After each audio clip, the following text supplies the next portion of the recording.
우리가 이제 맥주감사주의를 일주일 앞에 두고 있습니다. 맥주감사주를 앞에 두면서 우리가 이 감사라고 하는 단어를 들을 때 여러분 어떤 마음을 가지고 있습니까? 우리가 일상에서 쉽게 잊고 살아가는 것이 때로는 감사가 아닌가 하는 생각을 하게 됩니다. 그래서 오늘은 감사는 거룩한 향기입니다 라고는 제목으로 말씀의 은혜를 함께 나누는 시간을 가지려고 합니다. 최근에 인터넷을 보면서 남편이 어떤 존재인가 라고는 글이 있어서 한번 읽어본 적이 있습니다. 거기에 이렇게 되어져 있습니다. 남편은 집에 안 들어오면 궁금하고 들어오면 답답하고 말 걸면 짜증나고 말 안 걸어도 짜증나고 일찍 들어오면 귀찮고 늦게 돌아오면 열받고 그래서 아주 이상하고 무척 미스테리한 존재다. 이런 글이 있습니다. 여러분 이런 글을 읽으면서 여러분 어떤 생각을 하게 됩니까? 어쩜 이렇게 내 마음을 그렇게 꼭 잘 표현했나 이런 생각을 들기도 하고 우리 남편이랑 왜 이렇게 똑같은가 뭐 이런 생각을 하기도 합니다. 그런데 맥주감사주의를 준비하면서 이 글을 읽으면서 이런 생각을 해봤습니다. 저렇게 생각하면 절대로 감사할 수 없겠다라는 것입니다. 우리가 관점을 좀 바꾸면 이런 생각을 할 수도 있습니다. 집에 들어와서 감사하고 말을 걸어줘서 감사하고 일찍 들어와줘서 감사하고 나가 있어도 감사하다 뭐 이런 생각을 가질 수도 있다고 하는 것입니다. 사실 문제는 남편이 아니라 그 남편을 향한 마음이 어디에 있는가, 어떤 눈으로 바라보고 있는가 하는 데 있을 수 있습니다. 감사할 마음이 없다면 모든 것은 원망거리로 시비거리로만 보일 수밖에 없기 때문입니다. 그러므로 감사라는 것은 시선의 변화입니다. 다시 말하면 관점의 변화라고 하는 것입니다. 그래서 똑같은 상황이나 환경이 되어진다 할지라도 어떤 눈으로 보느냐, 어떤 관점에서 보느냐에 따라서 때로는 감사할 수도 있고 때로는 원망할 수도 있다는 것을 우리가 보여주고 있습니다. 여러분 감사의 시선으로 관점으로 보고는 거룩한 은혜가 있기를 축원합니다. 오늘 우리는 이 감사의 마음이 어떻게 우리의 삶에 거룩한 향기로 나타나는지에 대해서 함께 말씀을 나누려고 합니다. 첫째, 감사는 은혜를 기억하는 것으로부터 시작된다는 것입니다. 오늘 우리가 함께 읽은 본문은 예수께서 십자가의 고난을 겪으시기 엿새 전에 나사로의 집에 머무르시는 것으로부터 일어나고 있는 일들임을 보게 됩니다. 여러분 이 집은 어떤 곳이었습니까?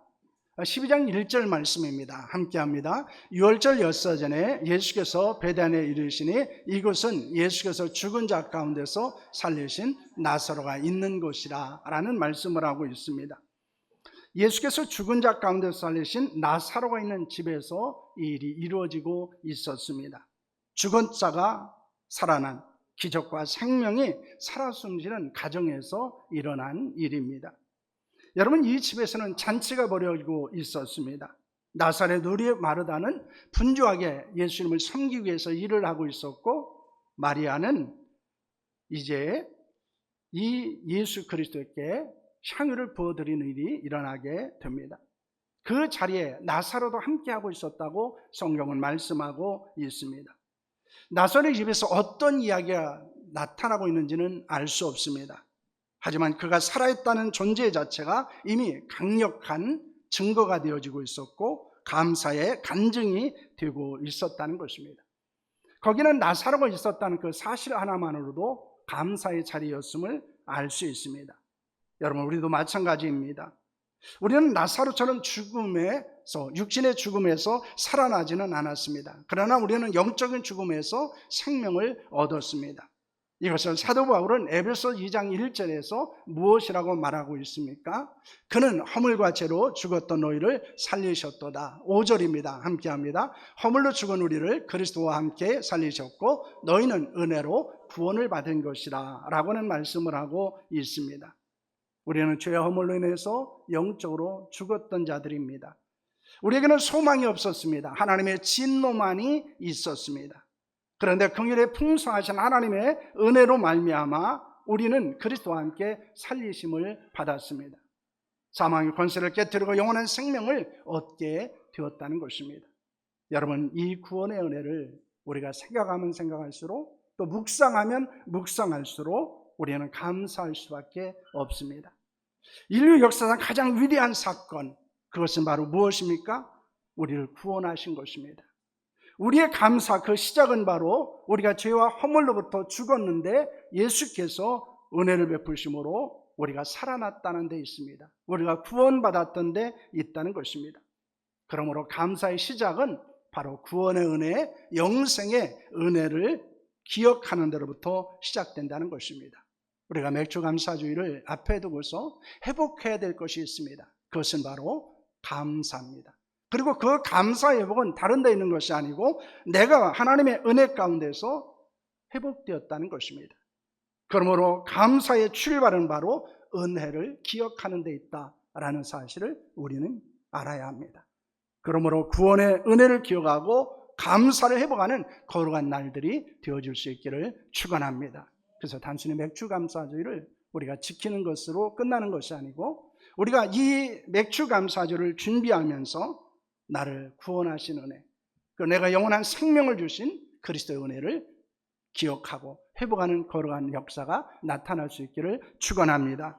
둘째로 감사는 거룩한 헌신으로 표현된다는 것입니다. 감사의 잔치가 벌어지고 있을 때 나사로의 누이 마리아는 어떤 행동을 하게 됩니까? 3절 말씀입니다. 함께합니다. 마리아는 지극히 비싼 양을 고 순전한 나도 한 근을 가져다가 예수의 발에 붓고 자기 머리를 털어 그의 발을 닦으니 향유 냄새가 집에 가득하더라 라는 말씀을 하고 있습니다.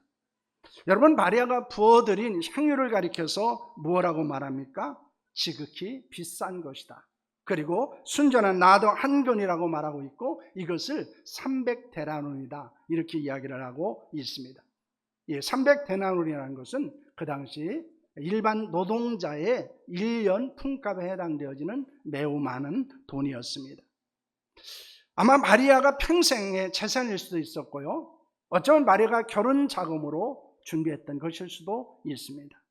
그의 미래였고 그의 꿈이 담겨져 있는 물질일 수 있었습니다. 그런데 마리아는 그 향유를 아낌없이 주저없이 부어 드리게 됩니다. 오직 예수님을 향한 사랑 그리고 감사의 마음을 담았기 때문입니다. 더 나아가 자신의 머리를 털어 예수님의 발을 닦아드리게 됩니다. 그 당시 문화에서 여인이 머리를 푸는 것도, 이것은 모든 권위와 체면을 내려놓는 것입니다. 때로는 자신의 수치심까지도 감당하는 파격적인 행동이었습니다. 자신의 모든 것을 내려놓고 그리고 세상의 시선이나 비난을 개의치 아니하고 마리아는 표현할 수 없는 감사를 고백하고 있는 것을 보게 됩니다. 그는 가장 귀한 것으로 가장 낮은 자리에서 감사를 표현하고 있습니다. 여러분, 그때 그 장면을 한번 살펴보시길 바랍니다.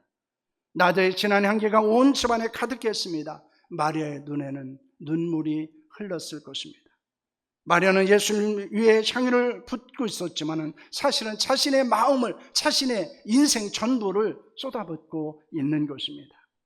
왜냐하면 죽었던 오빠 나사로가 살림을 받았고 그 놀라운 은혜를 도저히 감당할 수 없었기 때문이었습니다. 여러분, 우리도 마찬가지입니다. 하나님의 은혜에 대한 진정한 감사는 반드시 헌신으로 나타나게 됩니다. 왜 우리가 주를 위해서 헌신하지 못할까요? 그것은 은혜에 대한 감사를 잃어버렸기 때문입니다. 마리아처럼 1년치의 나도의 향유는 없지만 우리에게도 예수님께 아낌없이 쏟아줄 수 있는 것들이 있습니다. 우리에게는 소중한 시간이 있습니다. 귀중한 재능도 있습니다. 뿐만 아니라 우리가 수고하여 얻은 물질도 있습니다. 우리는 이것을 하나님과 이웃을 위해서, 하나님의 나라를 위해서 드리는 자들이 되어야 한다는 것입니다. 하나님과 교회와 복음을 위해서 헌신하는 자들이 되어야 합니다. 왜냐하면 그것이 우리가 구원받은 은혜에 대한 고백이기 때문입니다. 여러분의 시간을 어디에 무엇에 보내고 있고, 그리고 여러분이 하나님께로부터 받은 재능 은사들을 어디에 사용하고 있습니까? 우리는 그것을 감사함으로 드림을 통해서 그것이 우리의 진정한 헌신으로 고백되어지는 은혜가 나타날 수 있기를 소망합니다. 하나님의 은혜에 대해서 감사의 향유를 붓는 자들이 될 수 있기를 축원합니다. 진짜 감사는 헌신의 행동으로 나타나야 된다는 사실을 우리에게 교훈하고 있습니다. 그러므로 내가 하나님의 은혜에 감사함으로 어떤 삶을 살아가고 있는지 우리 자신을 돌아보며 우리는 맥주 감사주의를 맞이할 수 있기를 축원합니다. 셋째는 감사는 계산을 넘어서야 할 수 있다는 것입니다. 그런데 이 감동적인 창문에 찬물을 끼얹는 일이 일어나게 됩니다. 그것은 무엇입니까? 4절과 5절 말씀입니다. 함께합니다. 제자 중 하나로서 예수를 잡아줄 가룟 유다가 말하되 이 향유를 어찌하여 300데나리온에 팔아 가난한 자들에게 주지 아니하였느냐 하니 라는 말을 하고 있습니다. 가룟 유다는 마리아의 행동을 비난하고 책망합니다. 그는 가난한 사람들을 염려한 것이 아니었습니다. 왜냐하면 이 가룟 유다는 예수님의 공동체의 재정을 맡은 자였습니다. 그리고 그 돈을 수시로 훔쳤던 사람이었습니다. 여러분, 그렇기 때문에 그 재정이 들어오지 않는 것으로 말미암아 이 가룟 유다는 자신이 임의를 사용해야 될 훔칠 재정이 없다는 것을 더 생각한 것입니다. 여러분, 진정한 감사와 헌신은 때때로 세상 사람들의 눈으로 볼 때는 비효율적으로 느껴질 때도 있고요, 허비나 낭비함으로 느껴질 때도 있습니다. 뭐 그렇게까지 할 필요가 있는가? 그 돈으로 다른 일을 하면 더 좋지 않을까 하는 생각을 할 수도 있다는 것입니다. 이런 계산적인 생각이 우리의 마음에도 스며들 수 있습니다.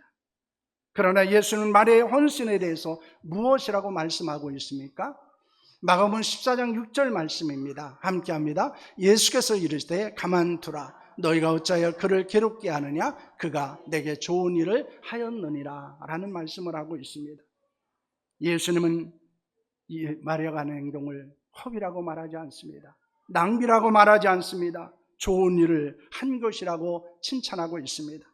왜냐하면 마리아의 헌신은 효율이나 계산이 아니라 오직 사랑과 감사가 기준이었기 때문입니다. 그의 감사는 하나님의 은혜 그리고 사랑이 기준이었기 때문입니다. 여러분, 온전한 감사는 인간적인 계산을 초월하는 것입니다. 마리아는 세상의 기준에 흔들리지 않았습니다. 오직 예수님을 향한 사랑 그리고 은혜가 그의 감사의 기준이었습니다. 우리도 세상의 눈치를 보거나 계산에 갇히지 않아야 한다는 것입니다. 그래야 감사할 수 있습니다. 우리도 세상의 눈치를 보거나 계산하게 되면 감사할 수 없습니다. 오직 예수만을 바라보며 가장 귀한 것을 아낌없이 드리는 성도들이 될 수 있기를 축원합니다. 그런데 마지막으로 우리는 감사할 기회를 놓치지 않아야 한다는 것입니다. 예수님은 이렇게 말씀하고 있습니다. 8절 말씀입니다. 함께합니다. 가난한 자들은 항상 너희와 함께 있거니와 나는 항상 있지 아니하니라 하시니라는 말씀을 합니다. 예수께서는 떠나시면 아무리 향유를 붓고 싶어도 부을 수 없다는 것입니다. 예수님과 함께 계실 때만이 그 향유를 부을 수 있음을 말씀하는 것입니다. 여러분, 우리도 마찬가지입니다. 나중에 더 많이 하지 라고 생각할 때도 있습니다. 형편이 좀 더 좋아지면 헌신하지 라고 생각할 수도 있습니다. 그러나 성경은 우리에게 말씀하고 있습니다. 지금 감사라는 것입니다. 지금 헌신해야 한다는 것입니다. 성령께서 감동을 주실 때 바로 그때가 우리가 예수님께 향유를 부어드릴 시간이라는 것을 우리가 말씀하고 있습니다. 마리아가 부어드린 향유는 그날 나사로의 온 집안을 가득 채웠습니다. 그리고 2000년이 지난 오늘 우리에게도 그것은 감동으로 다가오고 있고 그것은 우리에게 도전을 주고 있는 사건이기도 합니다. 마찬가지로 우리의 감사도 향유처럼 흘러나야 합니다. 예배 순간만 그런 것이 아니고 우리의 일상의 삶 속에서 우리의 감사 이것은 흘러넘쳐야 합니다. 그리고 우리의 주변을 향기롭게 하는 감사가 될 수 있기를 소원합니다. 여러분, 그 감사는 어떤 감사입니까? 하나님의 은혜를 기억하는 감사입니다. 그것은 헌신으로 표현하는 감사입니다. 그리고 그것은 계산을 초월하는 감사입니다. 그리고 감사할 수 있는 기회를 놓치지 않는 자들이 될 수 있기를 소망합니다. 우리가 드리는 감사는 마리아의 향유처럼 퍼져나갈 것입니다. 우리의 가정으로, 우리의 직장으로, 그리고 사랑하는 교회에, 그리고 이웃을 향기롭게 하는 거룩한 감사가 될 수 있기를 원합니다. 감사는 전염병과 같습니다. 원망도 전염병과 같습니다. 내가 원망하면 우리 주변에 원망하는 사람들이 늘어나고요. 그리고 원망할 일들이 더 많아질 수밖에 없습니다. 그러나 내가 감사하는 삶을 살면 우리 주변에는 감사하는 사람들이 많아집니다. 그리고 감사하는 사람들이 몰려오게 되고요. 그리고 감사하는 일들이 더 많이 늘어난다는 사실을 여러분 기억하시기를 소망합니다. 시편 100편 4절의 말씀을 함께 읽겠습니다. 감사함으로 그의 문에 들어가며 찬송으로 그의 궁정에 들어가서 그에게 감사하며 그의 이름을 송축할지어다. 여러분, 여러분의 감사가 향기롭게 퍼져나가고 여러분을 통해서 더 많은 감사해 하는 사람들이 늘어나는 역사가 일어나기를 소망합니다. 특별히 맥주 감사주를 우리가 기억하면서 그리고 준비하면서 감사를 다시 한번 묵상하고 그 감사를 회복하는 역사가 일어날 수 있기를 원합니다.